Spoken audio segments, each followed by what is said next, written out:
Quisiera compartir con ustedes una expresión de la carta a los Hebreos, el capítulo 9, verso 27 al 28. Y dice la Escritura de la manera siguiente: y de la manera que está establecido para los hombres que mueran una sola vez, y después de esto el juicio, así también Cristo fue ofrecido una sola vez para quitar los pecados de muchos. Y aparecerá por segunda vez, sin relación con el pecado, para salvar a los que Él espera. Y aparecerá por segunda vez. Obviamente mi reflexión está enmarcada en forma generalizada. No hablo de forma personal, hablo de forma generalizada. Pero quisiera hablar con ustedes y reflexionar con ustedes sobre el regreso de nuestro Señor Jesucristo. Y desde luego quiero comenzar diciéndoles de manera generalizada que la iglesia hoy ha perdido de perspectiva su proclamación con respecto a la segunda venida de Jesucristo. Esto por varias razones. Algunas de ellas es porque ha entrado a una nueva interpretación teológica, una nueva interpretación de donde abunda el humanismo, donde abunda la prosperidad, el concepto de prosperidad, donde abundan distintas corrientes sincréticas que se vinculan dentro de la fe, haciendo indiferente lo que en otro tiempo era tan importante. Al parecer, el tema de la segunda venida de Jesucristo ha perdido vigencia como resultado de aquellos que dentro del campo de la escatología han comenzado a hacer pronósticos a mansalva, distorsionando la verdadera intención bíblica con respecto a esta proclamación: Jesucristo vendrá por su iglesia.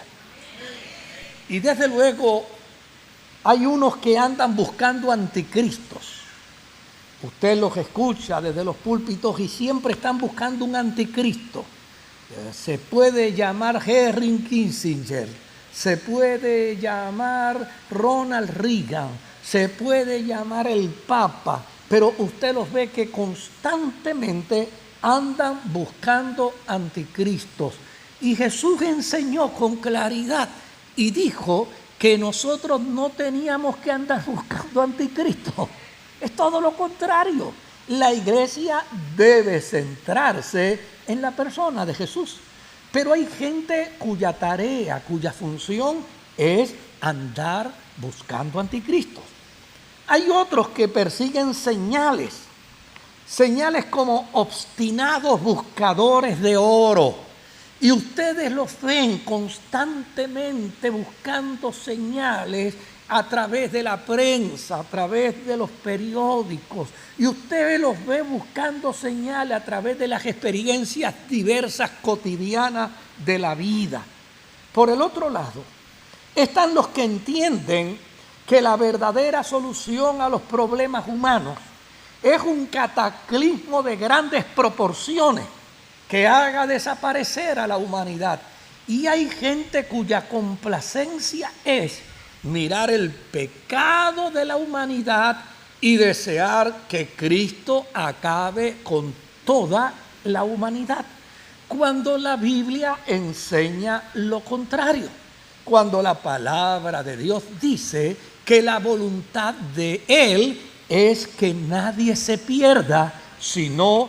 Y ya en el último momento, entonces les dije, bueno, mañana los casos. Por lo tanto, permítanme orar antes que los case mañana. Los agarré de las manitas y empecé a hacer esta oración. Señor Jesús, esta pareja se casa mañana, pero ellos aman tanto tu venida que no les importa ni siquiera la boda, que no les importa ni siquiera la ceremonia, mucho menos les importa la luna de miel, con tal de que tú vengas esta misma noche.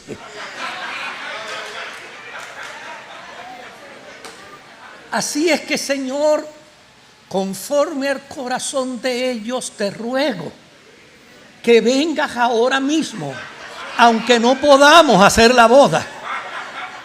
¿Y sabe qué me dijo él? Para. Chico, que aunque sea después de la luna de miel. ¿Qué quiero decirles con esto? Hay gente cuyo anhelo y cuyo deseo de que Jesucristo venga es nada más que cuando están en problemas. Es nada más que cuando están en dificultades. Es nada más que cuando están en crisis. Mientras las cosas están bien, se les olvida que el que ha de venir vendrá. Mientras todo está a flor de piel, se les olvida que el que ha de venir vendrá. Pero cuando las cosas se complican, cuando las dificultades aparecen, entonces empiezan a desear que Cristo venga. No porque desean que Él regrese, sino porque no quieren enfrentar las crisis de la vida. Y es importante que la iglesia entienda que antes de que Cristo venga y antes de pretender evadir las responsabilidades de la vida, la iglesia tiene un deber y una responsabilidad: predicar el evangelio de Jesucristo. Este evangelio será predicado a todas las naciones y luego vendrá el fin. ¿Por qué debemos seguir hablando de la segunda venida de Jesucristo? ¿Por qué hablar de la segunda venida de Jesucristo? Porque hubo una primera, aquella que fue profetizada miles de años atrás y que tuvo fiel cumplimiento, aquella que se profetizó en el huerto del Edén y que la profetizó Dios mismo. Allí en el huerto del Edén, Dios mismo profetizó de su primera venida y habló a Adán y a Eva diciéndoles que vendría alguien que vindicaría al ser humano de su caída y volvería de nuevo a ponerle en el vehículo, en el estadio de la reconciliación con Dios. Fíjese lo interesante de esto. Es que Dios profetizó en el huerto del Edén la primera venida. Pasaron miles de años. Los profetas mantuvieron viva la esperanza. De hecho, Israel de vez en cuando la perdía y el Espíritu tenía que reavivar la esperanza de la primera venida de Jesucristo. Pero en Gálatas capítulo 4 y versículo 4 dice el apóstol San Pablo: pero cuando vino la plenitud del tiempo, Dios envió a su Hijo, nacido de mujer y nacido bajo la ley, para que redimiera a los que estaban bajo la ley, a fin de que recibiéramos la adopción de hijos. Lo que quiere decir es que pasaron miles de años, pero el Dios que dijo que vendría por primera vez a la experiencia de la humanidad, dice la Escritura que el Verbo se hizo carne, habitó entre nosotros y nosotros vimos su gloria como la del unigénito del Padre. Por lo tanto, si la Biblia habla del testimonio de una primera venida de Cristo, ¿por qué dudar que no acontecerá el testimonio de su segunda venida.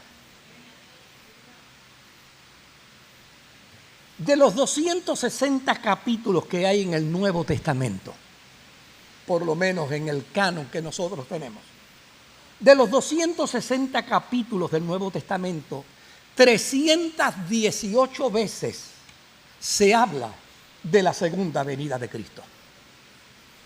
Pero no solamente en el Nuevo Testamento. En el Antiguo Testamento escuchamos profecías claras que hablan no de la primera venida de Cristo, que hablan de la segunda venida de Cristo.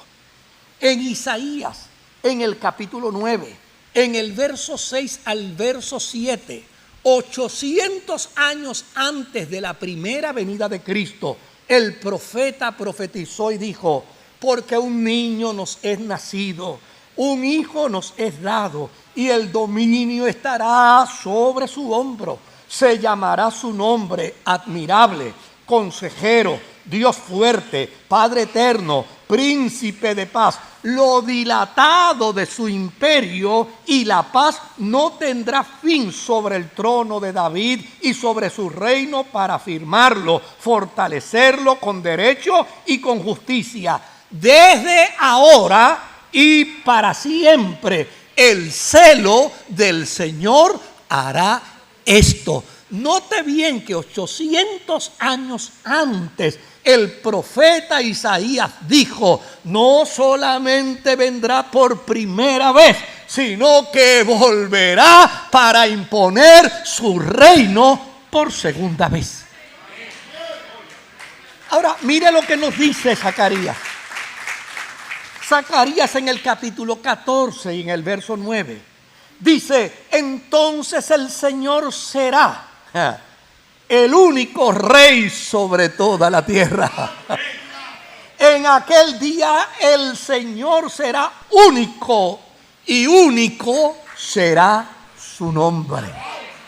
Mira lo que nos dice Habacuc en el Antiguo Testamento, en el capítulo 2, en el verso 2 y en el verso 3. Entonces el Señor me respondió diciendo: escribe la visión y grábala claramente en tablas, para que corra el que las lea. Aunque por un tiempo la visión tarda en cumplirse, al fin ella hablará y no tardará. Aunque tarde, espéralo, pues sin duda Él vendrá y no tardará. Mira lo que nos dice Sofonías en el capítulo 1 y en el verso 14. Cercano está el gran día del Señor. Está cerca y se apresura con rapidez. Veloz es el día del Señor. Es más ágil que un corredor y más presuroso que un valiente. Estos y otros tantos profetas profetizaron claramente de esa venida de Jesucristo, que todavía al día de hoy no se ha cumplido.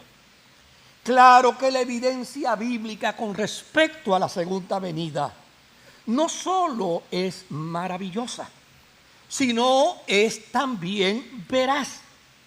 Pero ¿por qué no la estamos afirmando como creyentes? ¿Por qué no la estamos sosteniendo como iglesia? Ha hablado todo el mundo y ha dicho todo el mundo lo que le parece con respecto a la segunda venida de Cristo. Unos han dicho que ya hasta regresó. Unos han dicho que ya no volverá. Unos inclusive han planteado que para qué tiene que venir si con la prosperidad que tenemos económica estamos sumamente bien. Otros han caído en la trampa de poner fechas como gusto y gana le han dado. Mire, cuando comenzó la Segunda Guerra Mundial, en los Estados Unidos apareció un teólogo que se le ocurrió en el campo de la escatología escribir un libro para decir que la Segunda Guerra Mundial Y el enfrentamiento contra Hitler era precisamente el cumplimiento de la segunda venida de Cristo.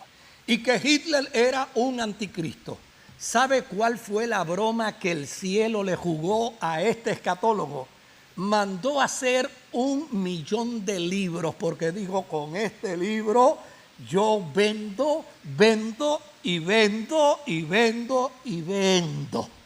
Y desde luego, el día que la casa editora lo llamó para decirle que el libro estaba listo, apareció en los periódicos de toda la nación norteamericana que el movimiento nazi había levantado bandera blanca y se había declarado derrotado. Así es que tuvo que guardar los libros, porque a fin de cuentas, mis amados hermanos, quien pretenda poner fecha como gusto y gana le da a la venida de Jesucristo, violenta las sagradas escrituras, porque Jesús mismo dijo, el día y la hora nadie lo sabe, solo mi Padre que está en los cielos. Lo que es importante, mis amados hermanos, para la experiencia de la iglesia, en ese anhelo profundo de que Jesucristo aparezca por segunda vez, no es el que pongamos fecha, no es el que dictaminemos tiempo, no es el que estemos mirando relojes, ni estemos mirando noticias. Lo que debe establecer el sentido claro del retorno de Jesucristo es el deseo profundo de nuestro corazón de que Él vuelva, tal y como lo dice el autor del documento de Apocalipsis. El Espíritu y la iglesia dicen, ven Señor Jesús. Ahora bien, mis amados hermanos, hay gente que ha querido establecer orden de eventos cronológicos, so pena de que si no crees como ellos lo plantean, no te salvas. Como si aceptar las reglas que la gente establece es lo que garantiza la salvación. Mire, la salvación suya está garantizada en Jesucristo. Yo me topo con creyentes que me dicen yo creo de una manera, me topo con otros que me dicen creemos de esta otra, me topo con otros que me dicen lo vemos de esta manera distinta, lo vemos de esta manera diferente. Le digo, qué maravilla que cada uno de nosotros lo podemos ver de manera distinta. Lo que es extraordinario es que la cristiandad, los hombres y mujeres lavados por la sangre de Jesucristo, todos afirmamos que el que ha de venir, vendrá. Ahora, ¿qué ha provocado la disolución de este tema tan importante dentro de la iglesia? ¿Qué es lo que ha provocado el apagamiento de este tema tan importante dentro de la iglesia? Estos factores, estos idealistas que constantemente están buscando nuevas perspectivas de interpretación teológica, cuando lo que es importante para la iglesia es descubrir que un corazón que está deseoso de que Jesucristo venga, lo único que tiene que hacer para demostrarle el deseo de que Jesús vuelva es ganar a otros para Cristo. Usted demuestra el deseo que Cristo vuelva en su corazón cuando usted le habla a su esposo, cuando usted le habla a su esposa, cuando usted le habla a sus hijos, cuando usted le habla a sus familiares, cuando usted le habla a sus amigos, cuando usted gana a la gente que está en su entorno para Jesucristo, usted le está diciendo al Señor, deseo que Jesucristo vuelva nuevamente por la iglesia. Ahora, mire lo interesante de esto. Dejemos hablar a Jesús, porque todo el mundo habla. Pero necesitamos que Jesús nos hable con respecto a su segunda venida. ¿Qué nos dice Jesús? Aquel de quien dice el autor del Apocalipsis, sobre su muslo hay un nombre nuevo. Y el nombre nuevo es fiel y verdadero. ¿Qué nos dice Jesús? Juan capítulo 1. Juan 14, versículo 1 al 3. No se turbe vuestro corazón. creed en Dios, crean también en mí. En la casa de mi Padre muchas moradas hay. De otra manera se los hubiera dicho. Voy pues a preparar lugar para ustedes. Y si voy y les preparo el lugar, vendré otra vez y los tomaré a mí mismo, para que donde yo esté, ustedes también estén. Este es Jesús. Él es el que dice que vendrá a buscarle a usted para una dimensión de eternidad. Mira lo que nos dice en Mateo capítulo 26 y verso 29. Es Jesús el que nos está hablando ahora. Pero les digo que desde ahora no beberé más de este fruto de la vid hasta aquel día cuando lo beba de nuevo con ustedes en el reino de mi Padre. Mira lo que nos dice Mateo capítulo 25, verso 33 al 34. Y pondrá las ovejas a su derecha y los cabritos a su izquierda. Entonces el rey dirá a los de su derecha: vengan benditos de mi Padre, hereden el reino que ha sido preparado para ustedes desde antes de la fundación del mundo. ¡Qué maravilla! Antes que el mundo existiera, ya Dios había pensado en un lugar para usted y para mí, para su iglesia, para su pueblo, para los creyentes. Mira lo que nos dice Mateo capítulo 7, verso 21 al 23. No todo el que me dice Señor, Señor, entrará en el reino de los cielos, sino el que hace la voluntad de mi Padre que está en los cielos. Muchos me dirán en aquel día: Señor, Señor, ¿no profetizamos en tu nombre? ¿En tu nombre no echamos demonios? ¿En tu nombre no hicimos muchas obras poderosas? Pero yo les declararé: nunca los he conocido. Apártense de mí, obradores de maldad. Nota bien que si dejamos que Jesús hable,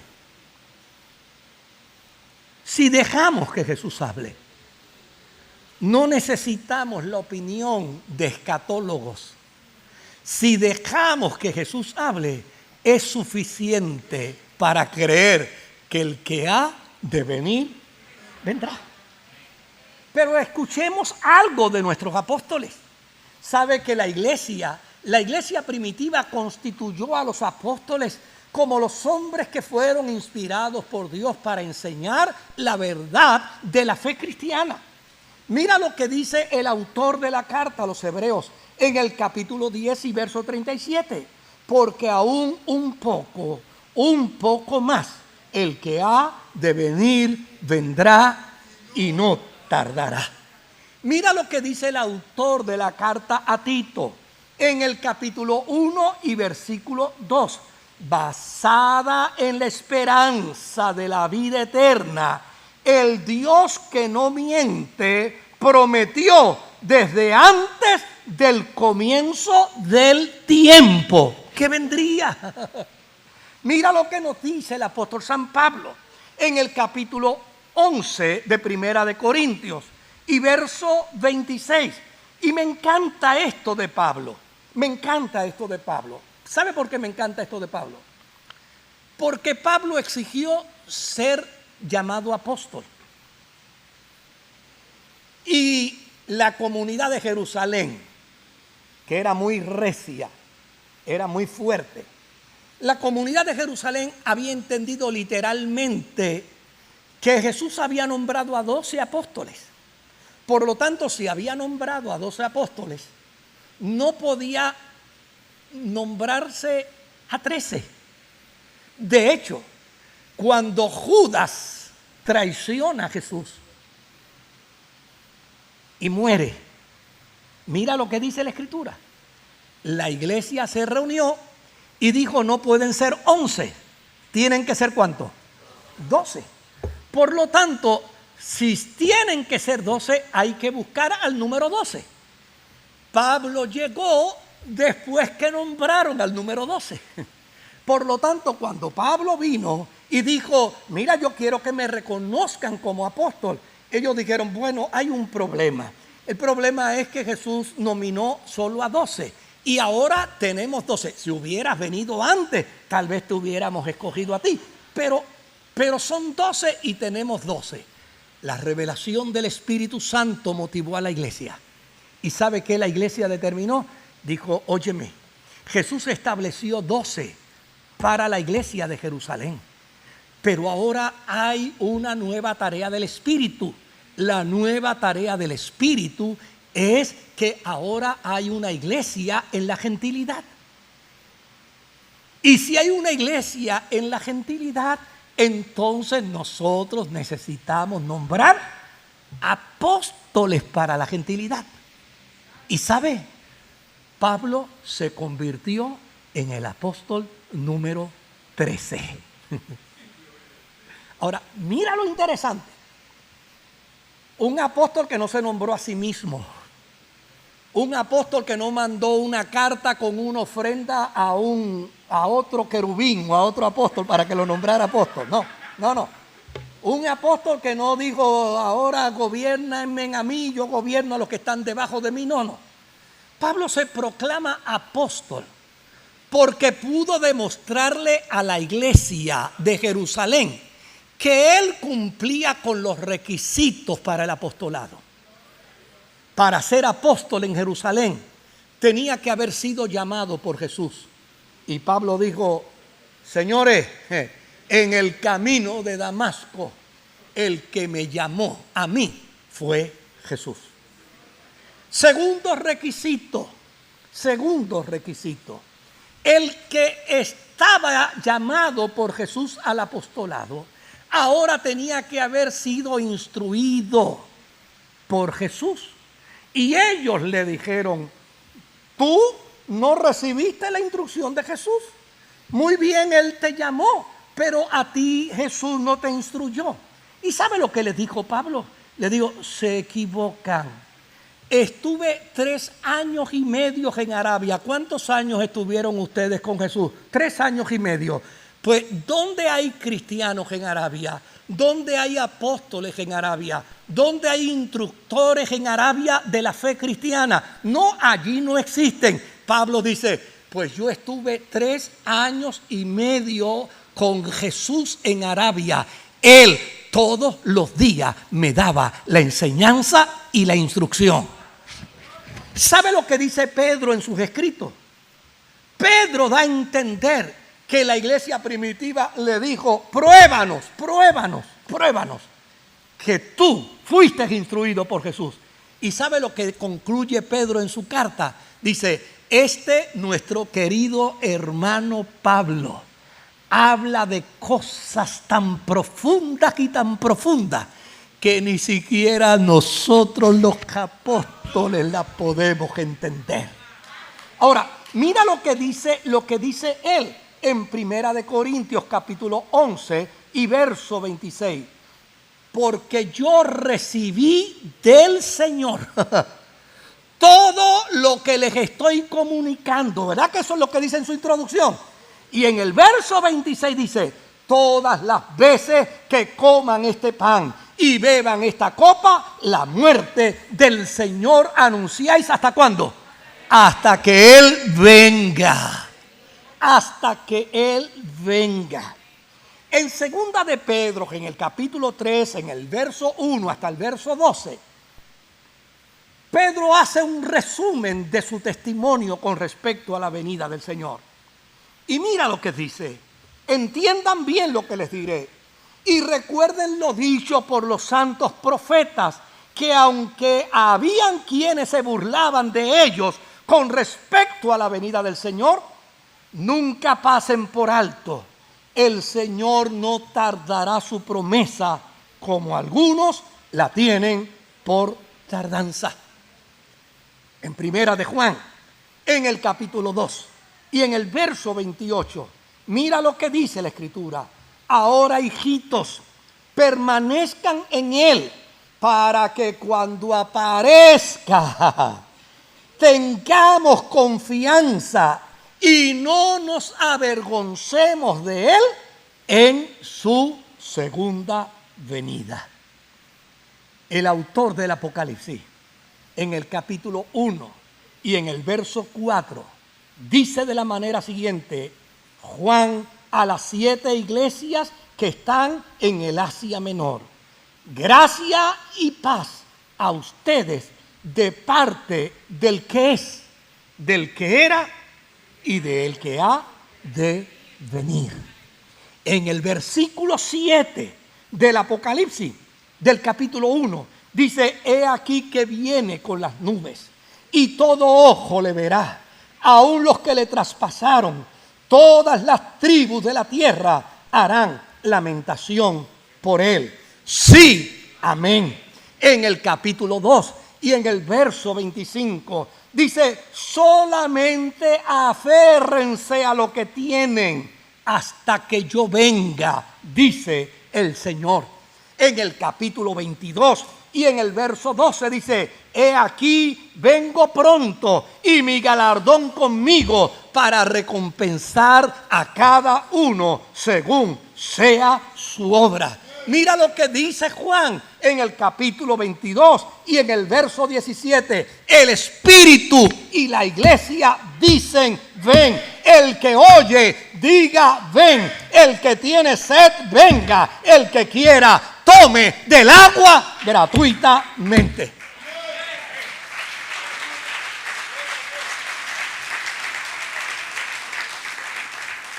Permítame decirle 2 o 3 cositas más breves.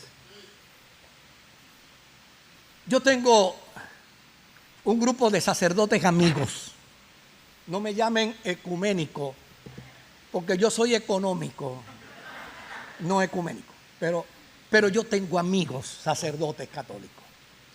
Y he tenido conversaciones con ellos muy interesantes, de mucho respeto, de mucha admiración.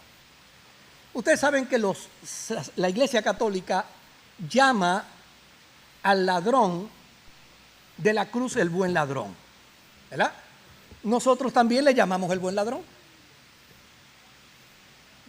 Yo no tengo ningún problema en llamarle el buen ladrón. Así que yo, conversando con mis amigos sacerdotes católicos, les dije en un momento dado: mira, yo llamo al ladrón de la cruz el buen ladrón como ustedes le llaman el buen ladrón. Lo único es que yo lo llamo el buen ladrón por razones distintas a las que ustedes le llaman el buen ladrón. Y me dice: ¿cómo que eso?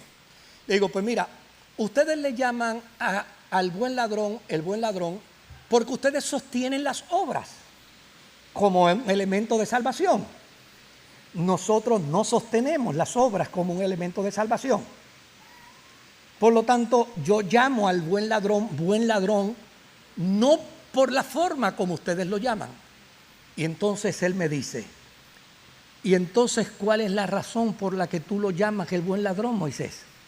Y le digo: yo le llamo el buen ladrón porque hay que ser un buen pillo para robarse el cielo en menos de 5 segundos.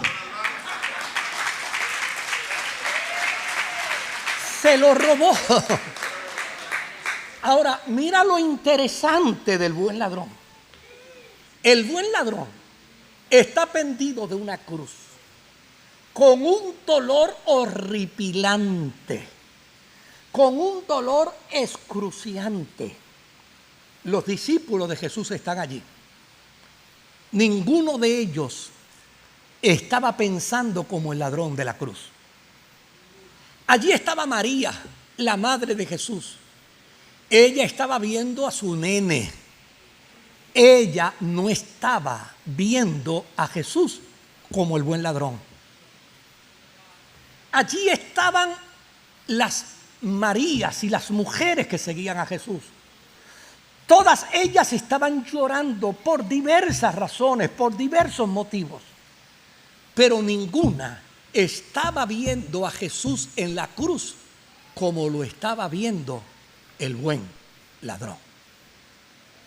¿Cómo lo estaba viendo el buen ladrón? Los seguidores de Jesús estaban viéndolo simplemente como el mejor amigo, como el mejor hijo, como el mejor rabino, como el mejor maestro. Pero el ladrón de la cruz lo estaba mirando. ¿Sabe cómo? Como aquel que habría de volver.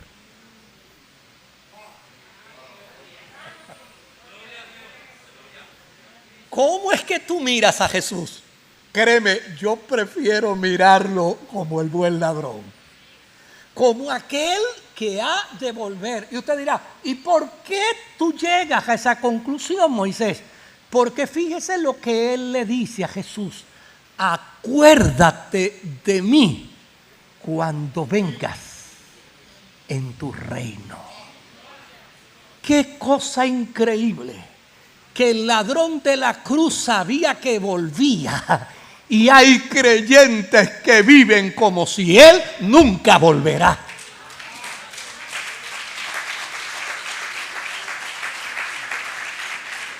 Hasta el ladrón de la cruz sabía que él volvería.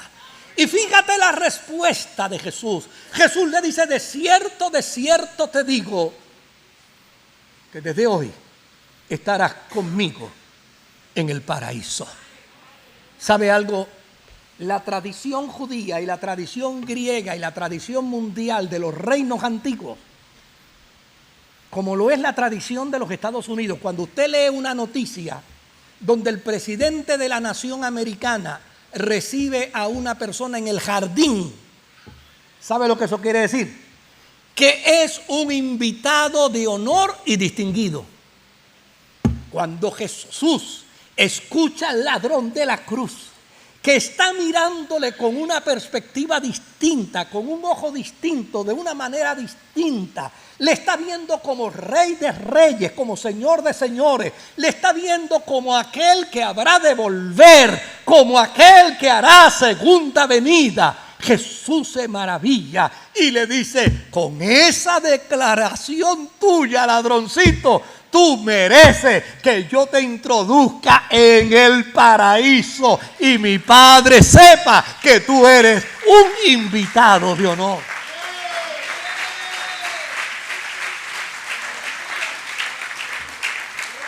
A todo el que espera el retorno de Jesucristo, a todo aquel que anhela el deseo del retorno del Señor, a todo aquel que anhela que Jesucristo vuelva, Dios le garantiza que lo recibirá como un invitado de honor.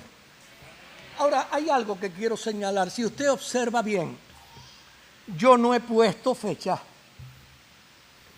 yo no he mirado periódicos, yo no le he dicho de guerras, yo no le he hablado de conflictos, porque yo no necesito mirar periódico para saber que Jesucristo viene. La iglesia no necesita fechas para saber que Jesucristo viene. Créame, querido, no me interesa cuánto tarde.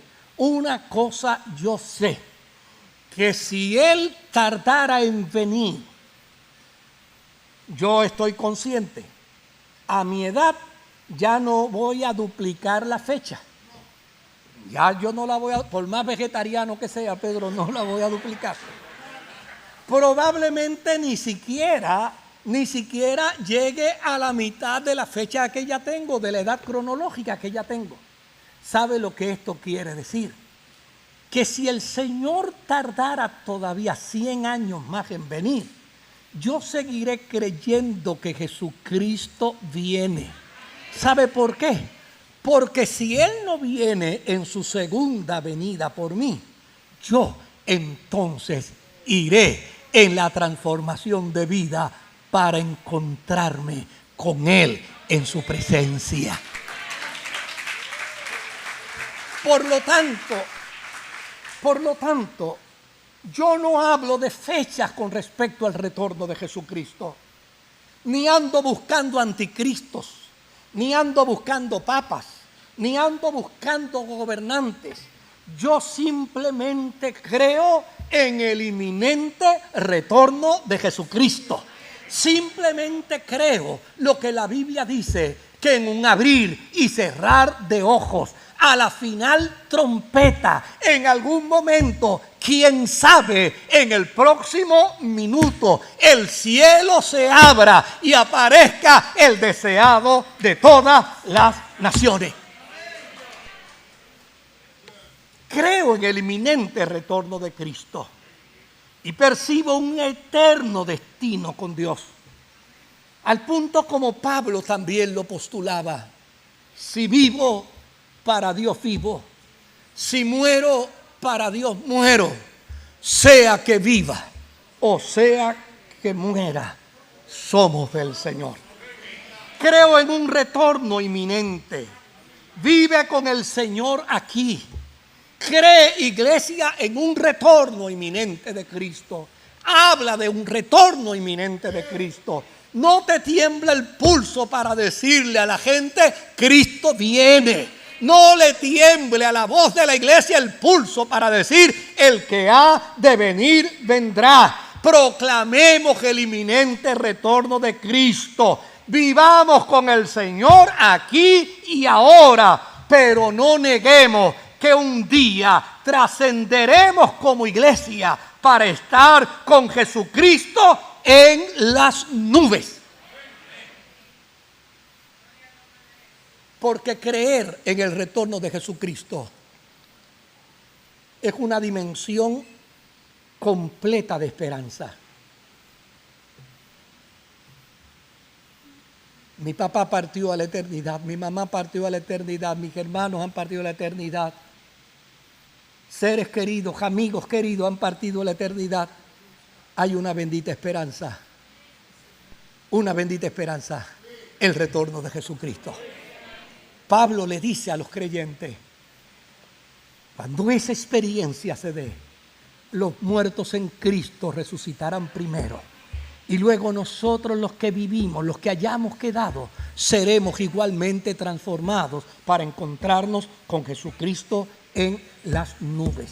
¿Y sabe lo que le dice Pablo al final a la iglesia de Tesalónica? Alentaos los unos a los otros con estas palabras.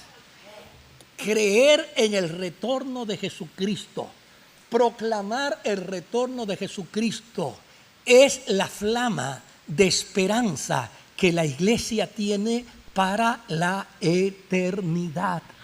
Creer en el retorno de Jesucristo es la flama que impide que la partida de mi hijo, que la partida de mi hija imprima un dolor que me destruya. Creer en el retorno de Jesucristo es la palabra que evita que el dolor me agobie en medio de las circunstancias dolorosas de la vida.